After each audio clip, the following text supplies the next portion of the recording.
Just take a great big smell from it. Would you start that around? Just take a great big smell. When we have a full house. Yeah. So Larry is with us today.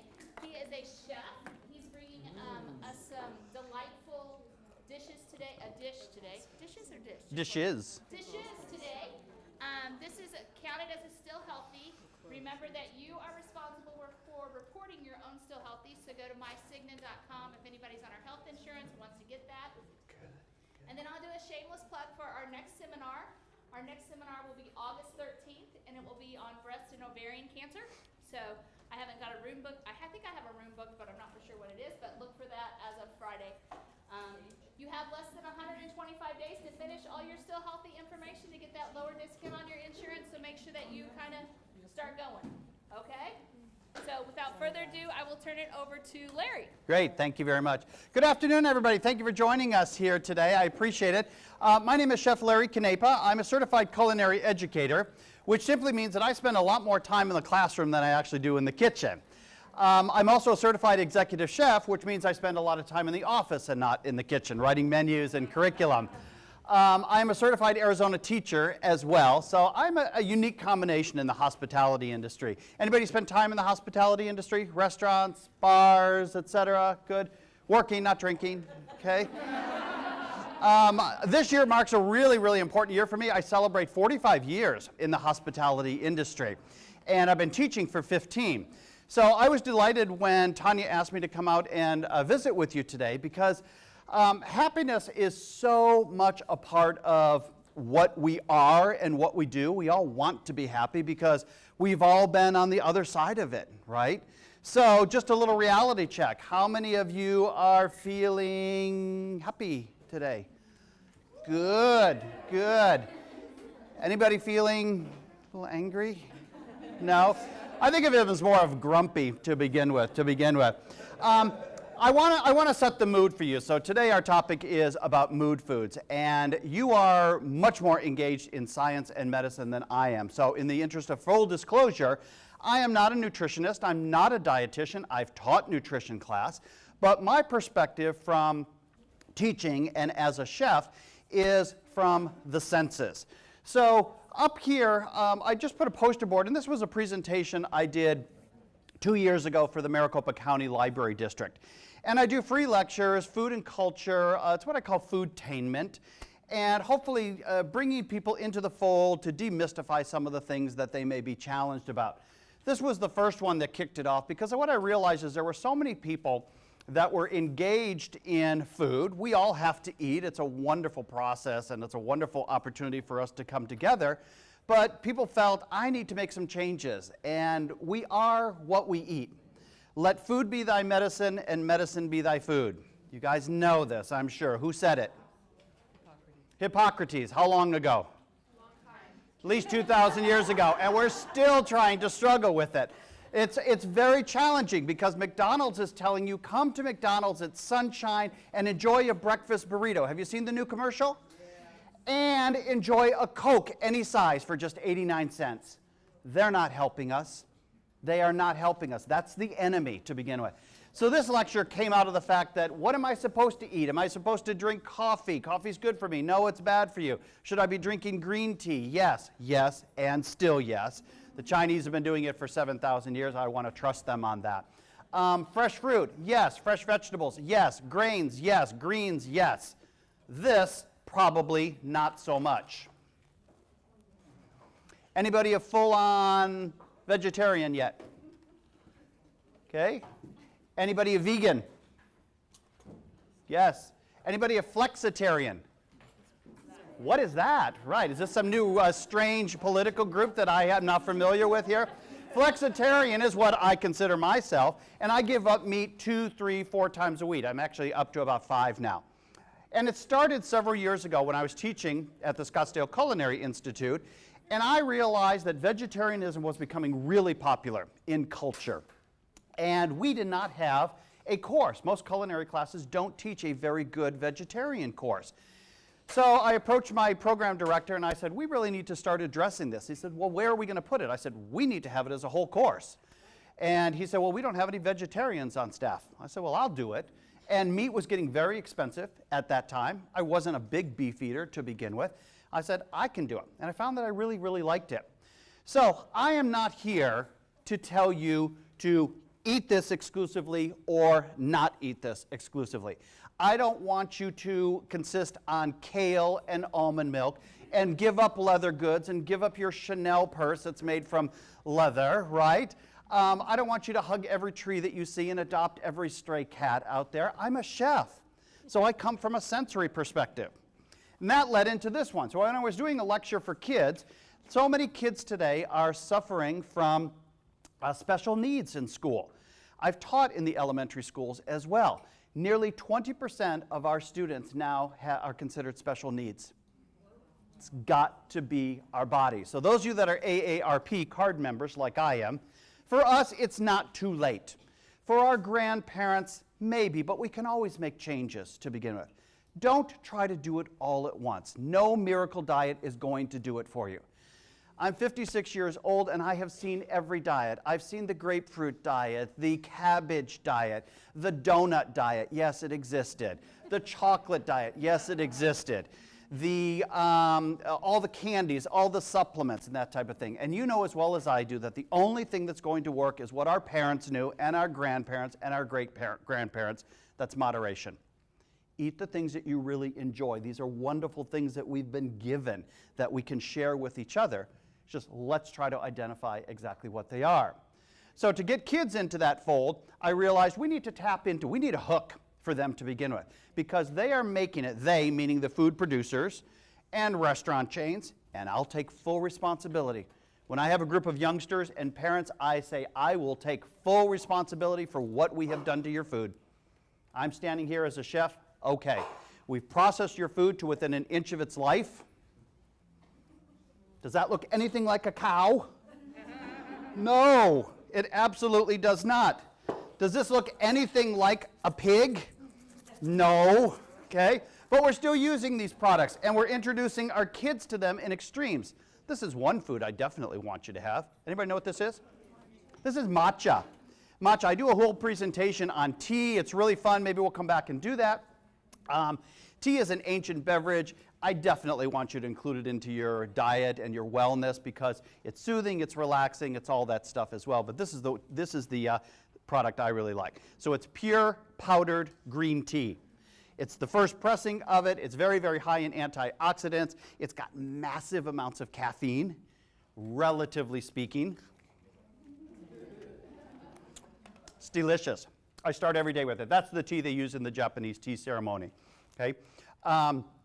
The reason that I always include that is because what are we supposed to be drinking as well? Probably not this. Tanya asked me, why do you have a can of Coke? Are you cooking with it? Well, you can see it's empty. Okay? It wouldn't have mattered. If it had been open and it were 30 years old, it would still probably be okay, unfortunately. How many of you have given up this completely? Good. Those numbers get better and better and better. That's the one thing that you can definitely do today. This and beef, and I know nobody smokes because I would smell it. I would smell it in the room. I'm really sensitive. So as far as superfoods, changing your mood to begin with, I would ask young kids, what are you eating? Takis, a burrito, a cheeseburger, and I realized this is where it begins. So those of us that are AARP, our bad habit happened after World War II. First of all, we wanted beef, and we wanted a lot of it. It was a sign of wealth to begin with. So how many of you remember that big roast or steak on a Saturday or Sunday night? That was our family dinner, right? Then we sat down in front of the TV and everything changed. Everything changed with these. This is frightening. This is just poison. 14 grams of saturated fat. Wow, okay? 1,280 milligrams of sodium. You might as well eat this with a little bit of salt on it, right? So those are some of those demon foods, and I ask kids, how do we change their behavior with food in order to make them feel good about it as well? Because they're shoveling all these empty calories, non-nutrient dense foods into their bodies, and it is profoundly affecting their performance in school. We know this. The data is there. I worked in school lunch. I know, unfortunately. So those of you that have kids or grandkids in school, check and see, what are they having for lunch?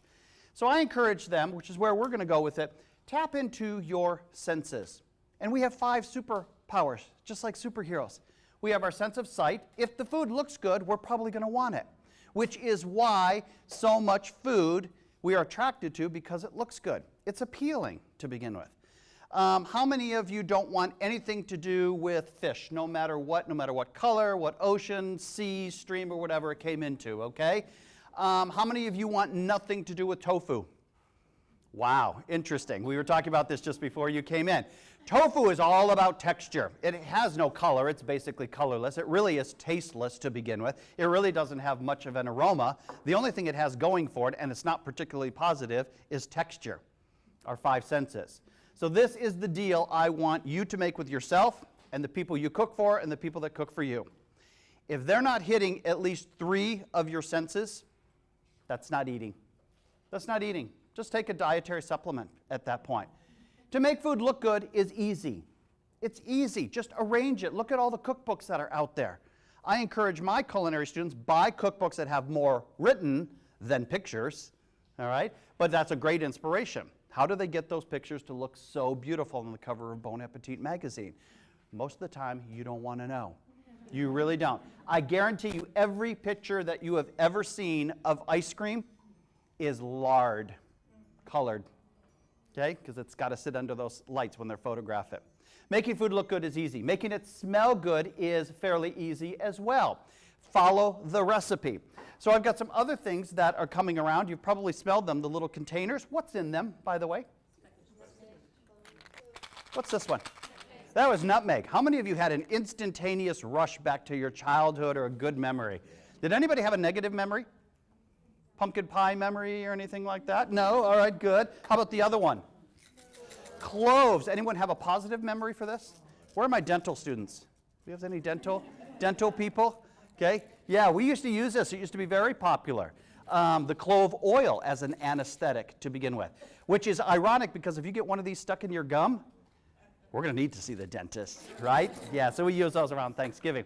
I also passed around some fresh herbs for you as well, challenging your senses a little bit as well. What's this one? That's sage. That's the Thanksgiving smell. That should have taken you right back there as well. And the other? That's thyme, lemon thyme. Should have put you into a good mood there as well. So food is very powerful, aromatic. People ask me all the time, which sense, if you had to lose one of them, would you lose? Smell. I would not want to lose my sense of smell. It's too powerful. I've got some chocolate that I want you to take. Pass it around. There's some out there already as well. Take 1 or 2 pieces. I think there's plenty there as well, but don't eat it. Yeah, isn't that cruel? Yeah, okay. Because I want to show you how to eat it. You're thinking, I know how to eat chocolate. Wait, we'll see. To make food sound good, it's about the cooking technique. How do we use that? Okay? We can bake, we can boil, we can saute, we can fry, we can deep fry, we can wok, we can grill, we can boil, we can poach, we can broil. There's lots of cooking techniques, and that's where I start with a lot of my culinary students. Most of those change not only color, but they change texture. So if you don't like tofu, you need a little cornstarch and you need to deep fry it. Changes it completely. The texture changes completely. It tastes like a tater tot. Okay?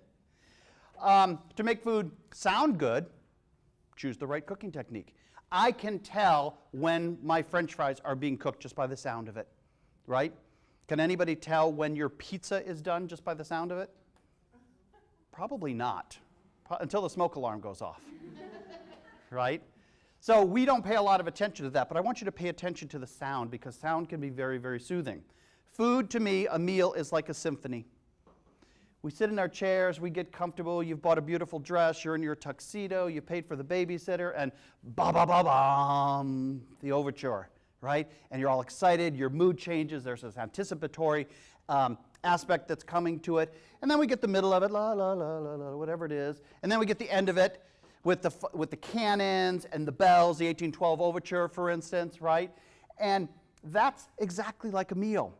The beginning is your appetizer. It's maybe your cocktails, maybe it's your champagne, maybe it's some wonderful smoked salmon that you might like, or stuffed mushrooms. The middle part, who really remembers? It was lamb, it was chicken, it was beef, it was pasta. I don't really remember what it was. And then the end is the chocolate, okay? So your mood sort of does one of these through the course of the meal. That's what I want you to think about. What is your mood when you're eating? Are you eating just because it's 12 o'clock? Or are you eating because you're hungry and because you want to change your mood? So you've got some literature there of some foods that will make you happy, and some cooking techniques that will make you happy. And if you're feeling sad as well, I also left a flyer with Tanya, because we need to think about that too. Too many Americans, we eat when we're depressed. It's our Zoloft. It's our Xanax, okay? And we need to break that to begin with. If you really are eating for stress, there are a lot of powerful things that we want to do, and some of them are no-go to begin with. I gave you all one of these wellness wheels, and this is the way that I teach now. I teach this as an introductory one. And take this and just keep it up on your refrigerator in your bathroom, whatever you'd like there. But wellness isn't just about our body and, you know, our circulatory system and our oral health and our mental health and physical health as well. There's that emotional. We need to have people that are supportive for us. I don't think, and this is my particular unique perspective being a culinary person, there is nothing more mood changing than sitting down with a group of people, cooking for them, sharing food, enjoying it, discussing it. We shouldn't be rushing all the time. We should not be eating food that came from a freezer and went into an appliance that simulates the surface of the sun and is thrown through a window, right, and says, please pull up the next window. That's not eating. I'm not sure what that is to begin with, but it's definitely not what I know as dining. So your emotional health is really important. Find people that you're supportive for. Your intellectual health. Obviously, you're here. You're curious about this. You want to keep your minds stimulated with it as well. Too often, we're sitting at our desk and we're doing work and we're shoveling food in at the same time with it. Okay? Think about what we're really trying to do there. We have gotten away from the 3 meals a day. Remember? Taco Bell. Oh, I've never forgiven this for them. Remember when they added the 5th meal, the 4th meal, the 6th meal of the day? So it was just, people were just like driving around in the circle of the Taco Bell, just constantly eating there, okay? Your physical health, that's a different lecture to begin with. Stay physical with it. We all could shed a couple of pounds. We all could lift a little bit more weights. We all could be a little bit stronger and happier. I get to eat whatever I want because I try to work out aggressively. I am a short little Italian chef. I know that. I'm always going to be that. I've accepted that. I hope you've all accepted it as well. But you know what? We got to find a balance there, okay? I know when I'm stressed and when I'm busy and when I'm eating for stress, and I have to really force myself. I go back to my wellness wheel here. Your social aspect, obviously you all are a very social group as well. I hope that those of you that are studying medicine and working with the public and taking care of the public, you emphasize to them that they have to have a holistic attitude. I don't have to explain holistic medicine to you. You obviously know it. It's probably been from day one with you. Environmental, we need to take care of the planet as well. I did a presentation last year. It was called Going Green. And my mantra right now, as far as eating, grains, greens, and beans. That's it. That takes care of everything. Grains, greens, and beans. Eliminate what you've got, add to it. Please, please, please add a little red wine to that as well, if you want. Man does not live by quinoa alone, okay? Financial, your financial health is important, obviously, as well. We all struggle with that, but it's important because revolutions, movements, anxiety, it's frequently tied to this, unfortunately. We're a consumer, capitalist-driven society. We need to get back to what's really, really important. And the work you're doing and the way that you touch your customers is very, very different than plastic surgery. Let's say maybe you don't necessarily need it to begin with. And then your spiritual health, whatever faith, whatever religion, whatever you choose to begin with it, enjoy it, embrace the diversity of it, the health and wellness of it. The new mantra in schools is eat from the rainbow. Have lots and lots of colors in your food. When you go to the grocery store, shop by the rainbow, buy lots of colors for things, okay? And by that, I don't mean red and white in a Coca-Cola can. Pepsi doesn't count, red, white, and blue, that doesn't count to begin with.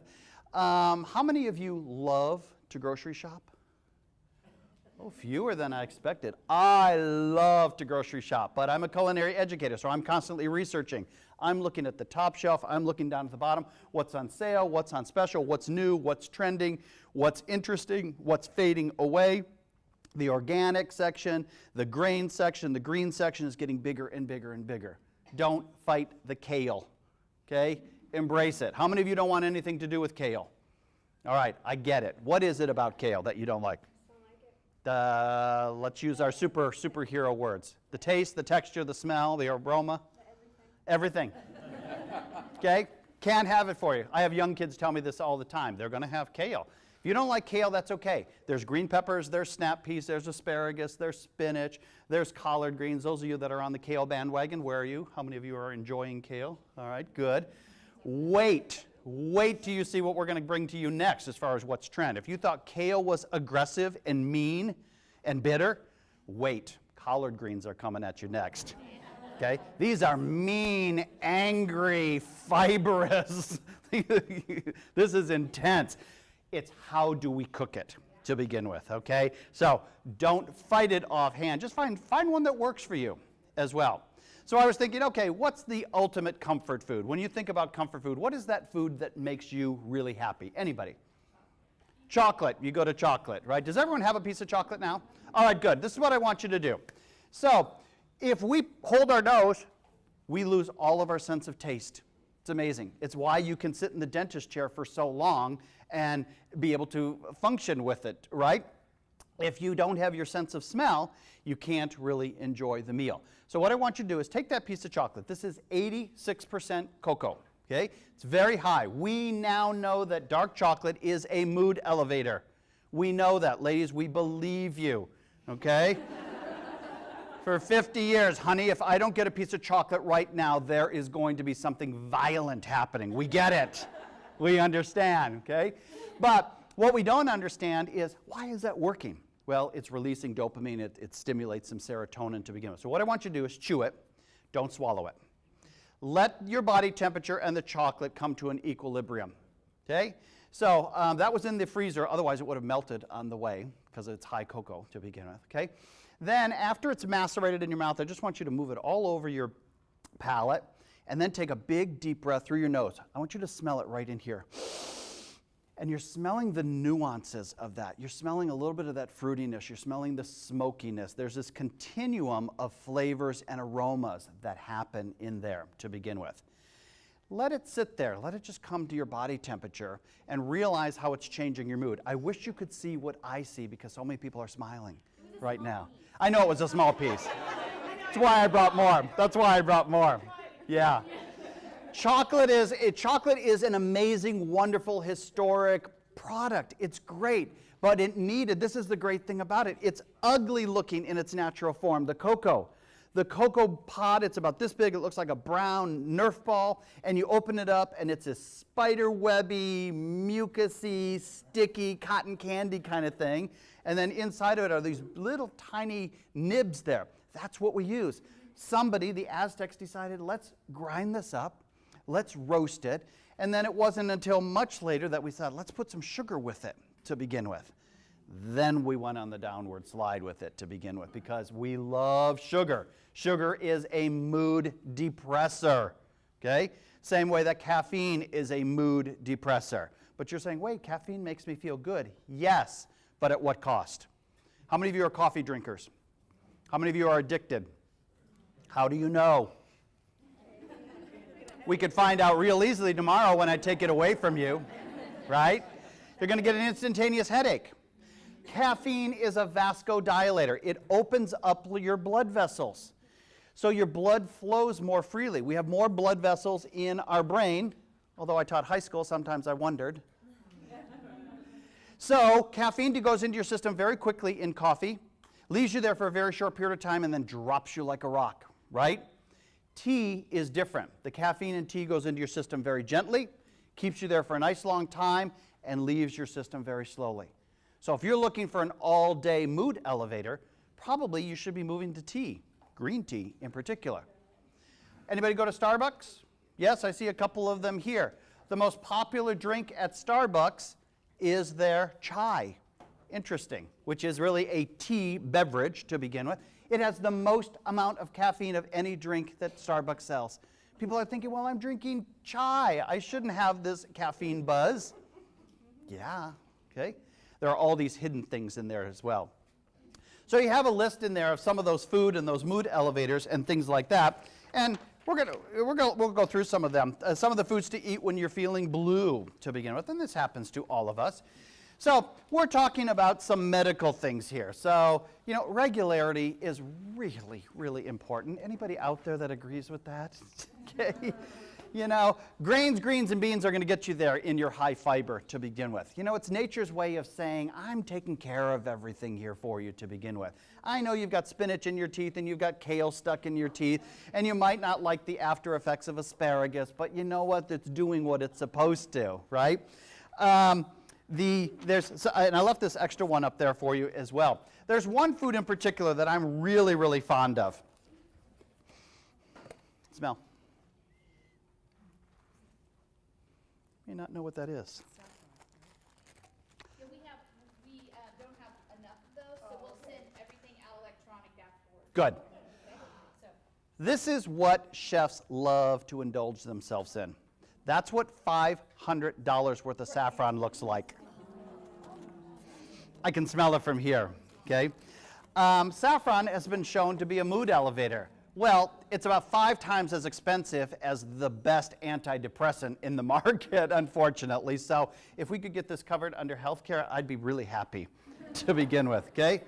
This, on the other hand, is going to be a mood depressor for you. I'm going to send it around. I don't even want to open it. This is fish sauce. oh, really? Yeah, that they use in Asian cooking.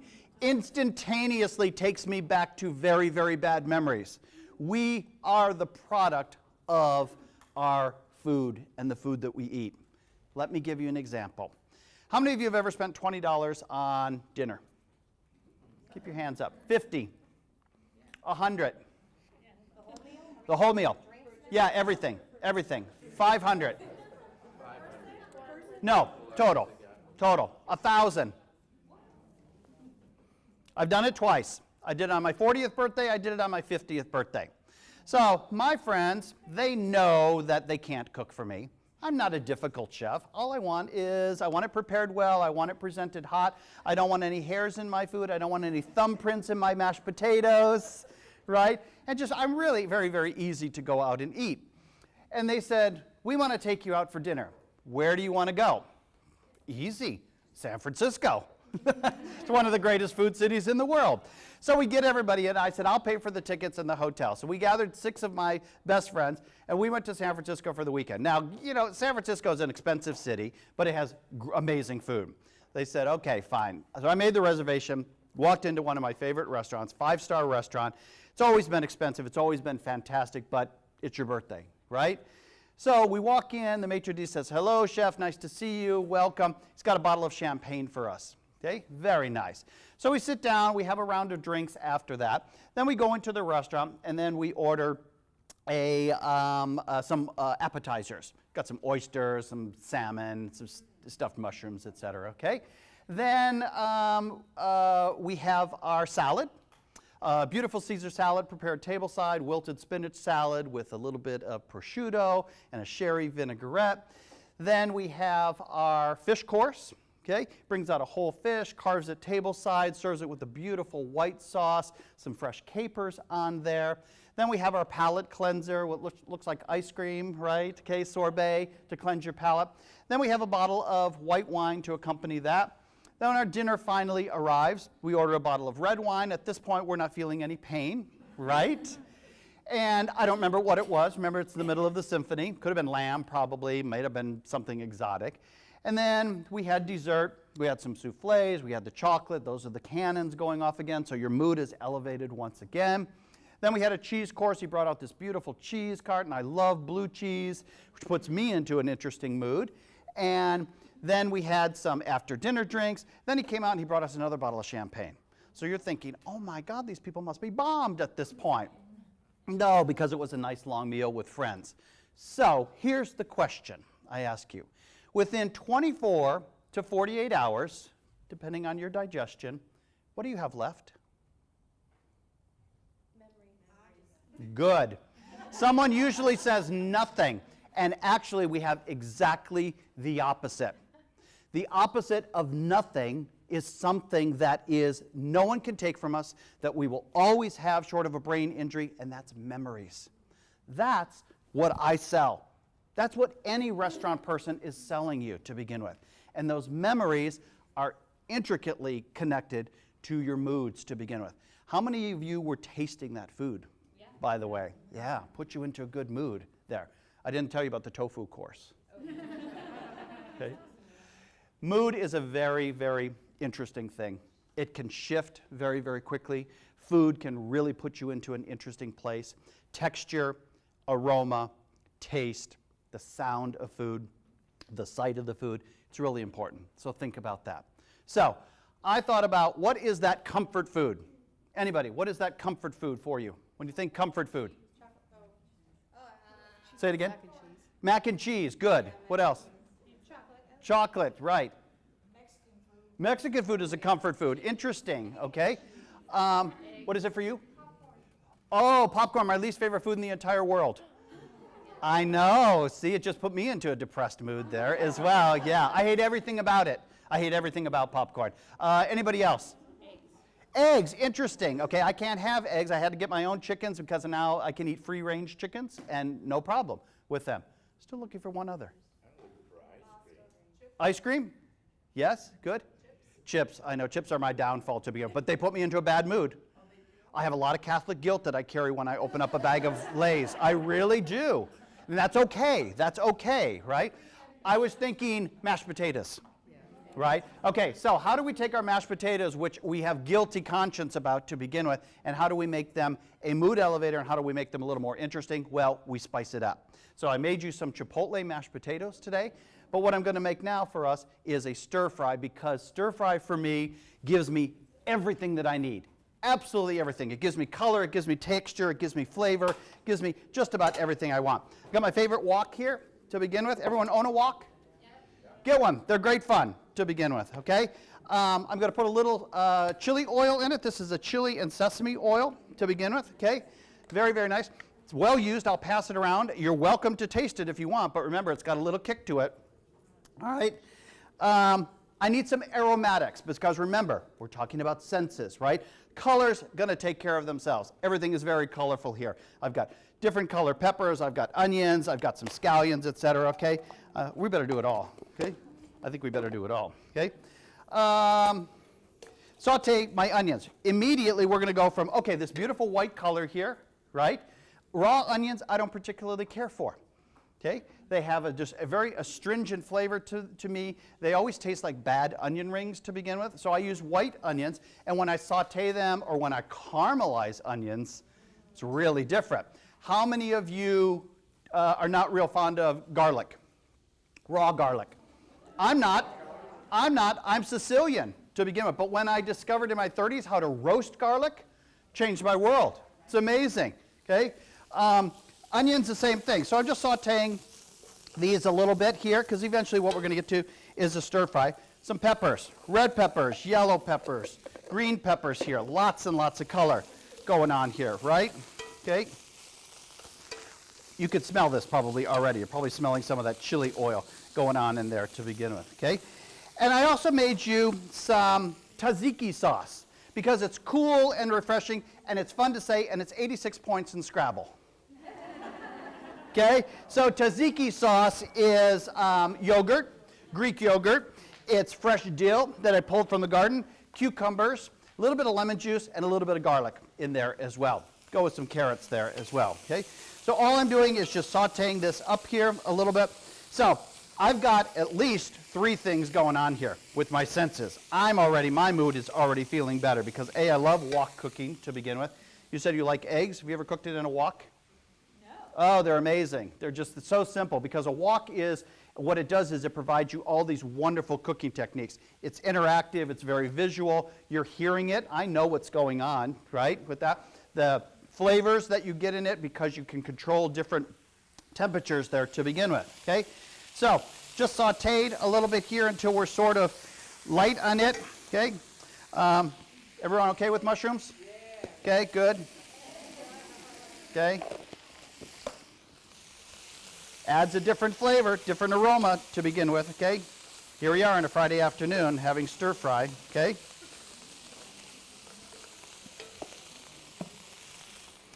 And then I've got some very, very lean chicken with it because I did want to do some protein for you here as well. So another real mood depressor is fat. Now, I am one of those chefs that happen to think that processed food is good for you. And if I just lost all of you, come back and let me explain what I mean by that. I'm just going to let this saute. What I mean by process is food that goes through a process, right? How many of you love cheese? Love cheese, one of my greatest mood elevators of all time. I love shopping for it, I love smelling it, I love cutting it, I love serving it, I like cooking it, I like eating it, I even like the sound of it, right?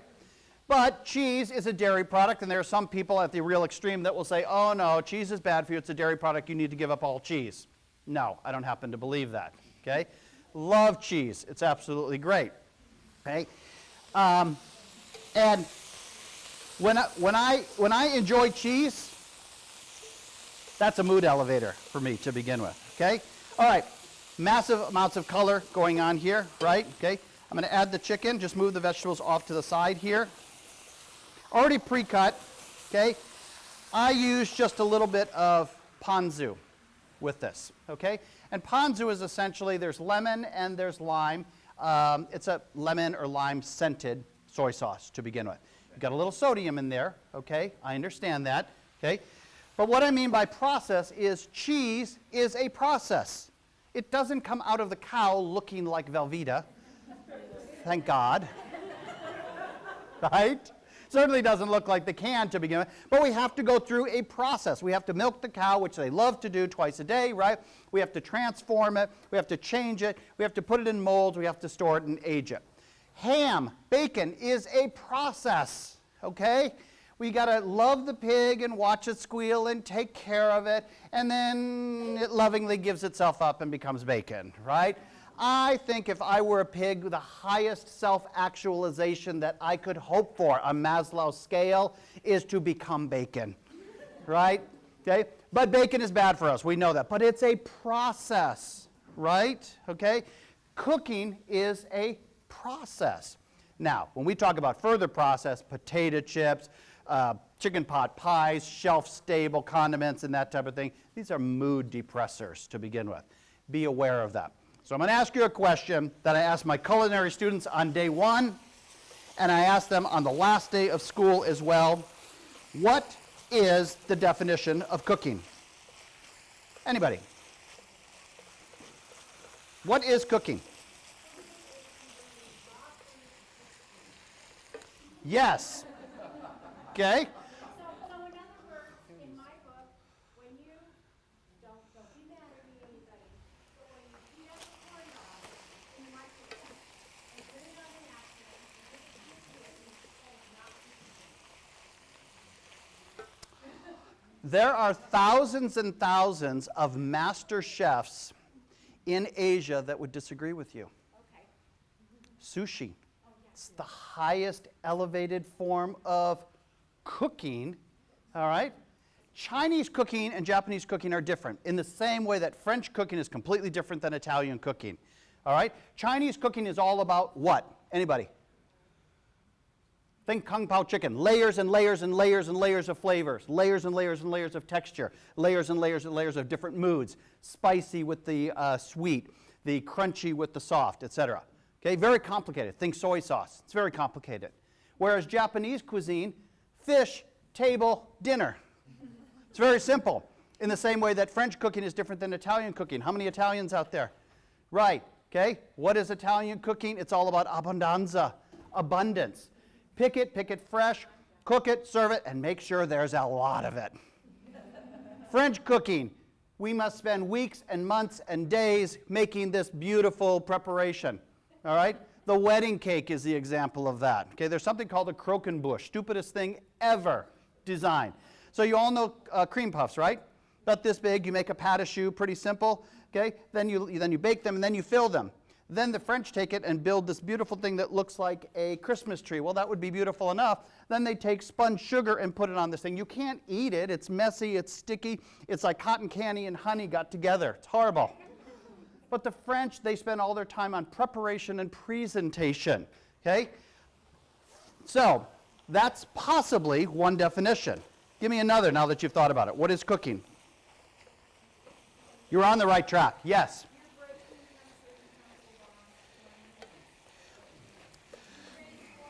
That's the answer I'm looking for. It's transformation. It's transformation from raw to cooked, from dry to wet, from unedible, inedible to edible. It's transformation. And if we do that with love, if we do it with attention, if we do it with regard to our moods, it's going to come through to begin with. Cooking is simple. It really is. Follow the recipe. Trust your senses. Does it look good? Yes. Does it smell good? Yes. Does it taste good? Hopefully. Okay? Does it have texture to it? Does it sound good to begin with? I know what's going on behind me. I know completely. This is why I was so good at what I was doing in the restaurant business, because I knew the minute before some tragedy was going to happen. I knew that someone was carrying a tray and it was going to go. And you know, 2 minutes later, it's happening. We need to anticipate these things before they happen. So, this is just about ready. I want to allow a little bit of time for some questions, then we're going to feed you as well. So, anybody?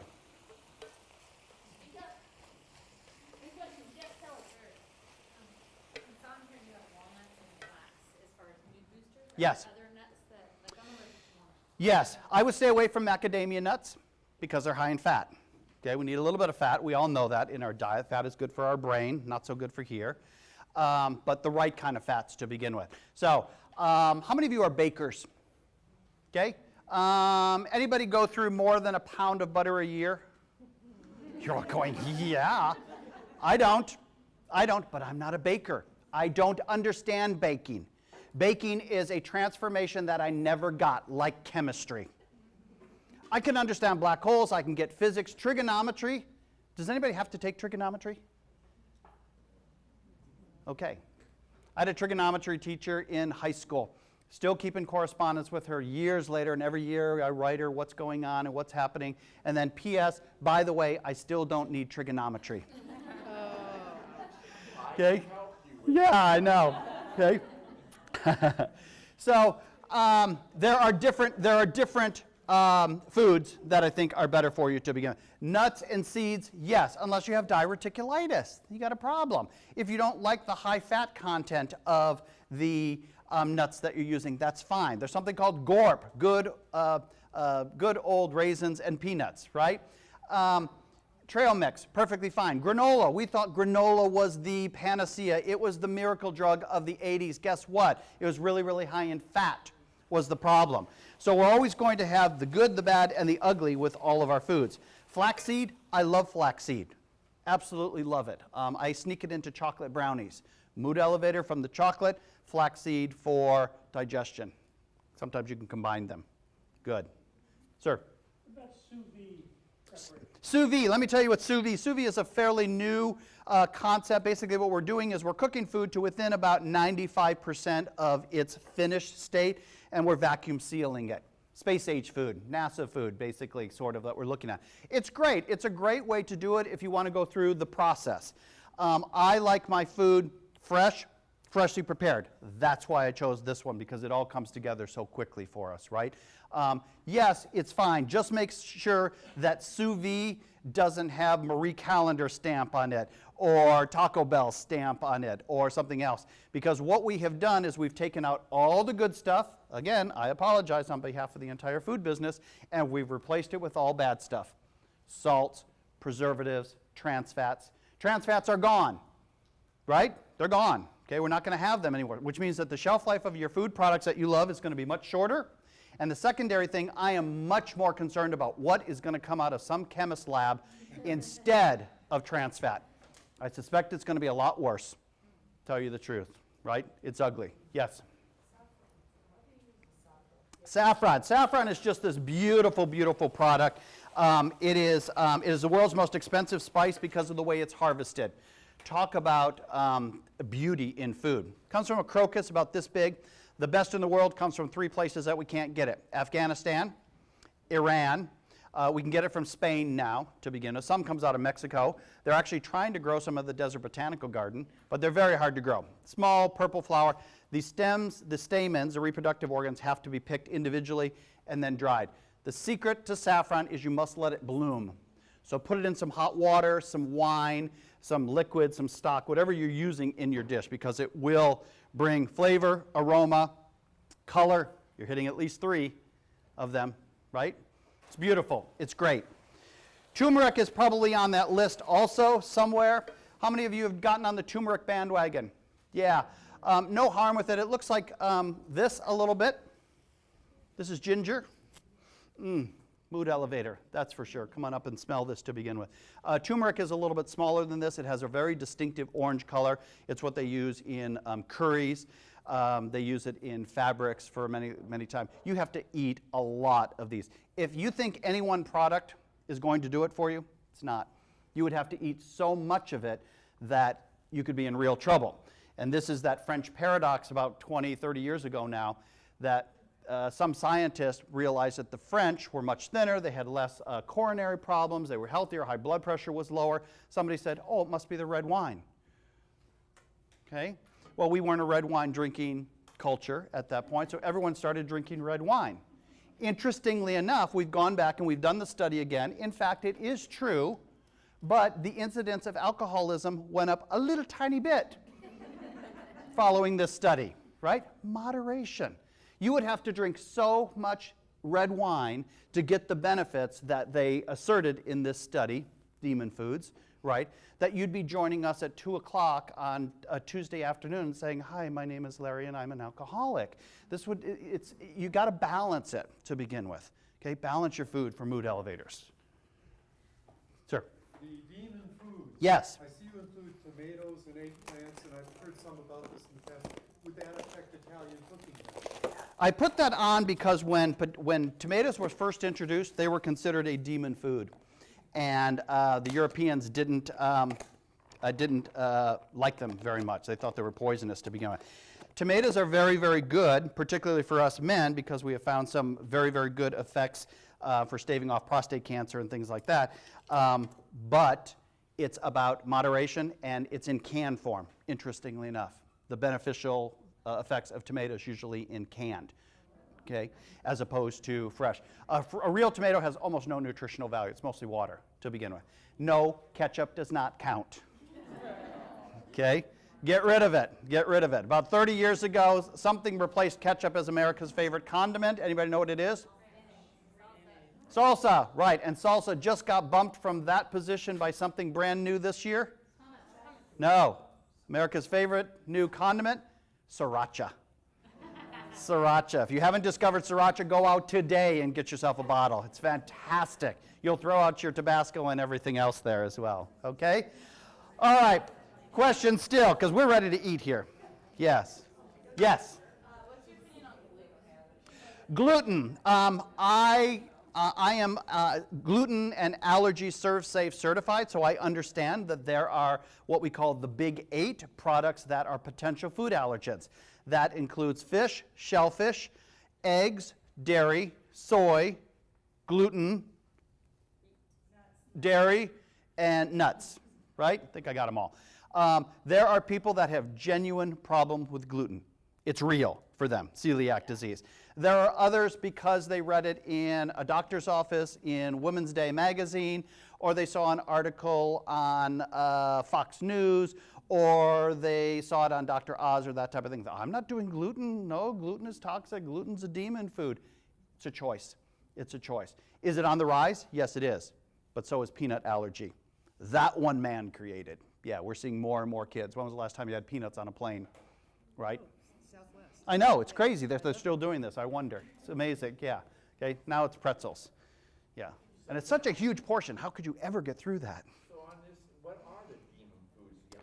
I'm looking at Brussels sprouts. I love Brussels. Brussels sprouts are great. Yeah, absolutely on there. So the demon foods are the lard, the Coca-Cola, the overly processed foods that we were talking about. Most of these are the good things there as well. I become lactose intolerant, but that was chemistry. That was chemistry. That wasn't something that was just created, you know. And I found a product because I love a good cold glass of milk, but it's not about the flavor, it's about texture for me. If I were to drink whole milk right now, it would seem like heavy cream to me. Okay, if you drunk silk milk, if you are drinking skim milk now, for instance. We can come back and we can do that one again because that one's actually fun. All right? We can feed them now. Okay, well, We good. can feed them. I thought maybe you might say that. Yes, okay. So I have a nice green salad up here for us as well.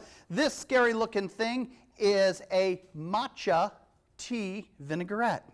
All right, so I wanted to sneak some of that in there for you as well. So it's a basic vinaigrette, 3-to-1, 3 parts of fat, olive oil in this case, to 1 part of vinegar, rice wine vinegar in this case, whole bunch of matcha in there as well, and we'll just toss this a little bit down here. Okay, we'll toss that. Okay, there's plates up here as well. We can continue to chat here about this.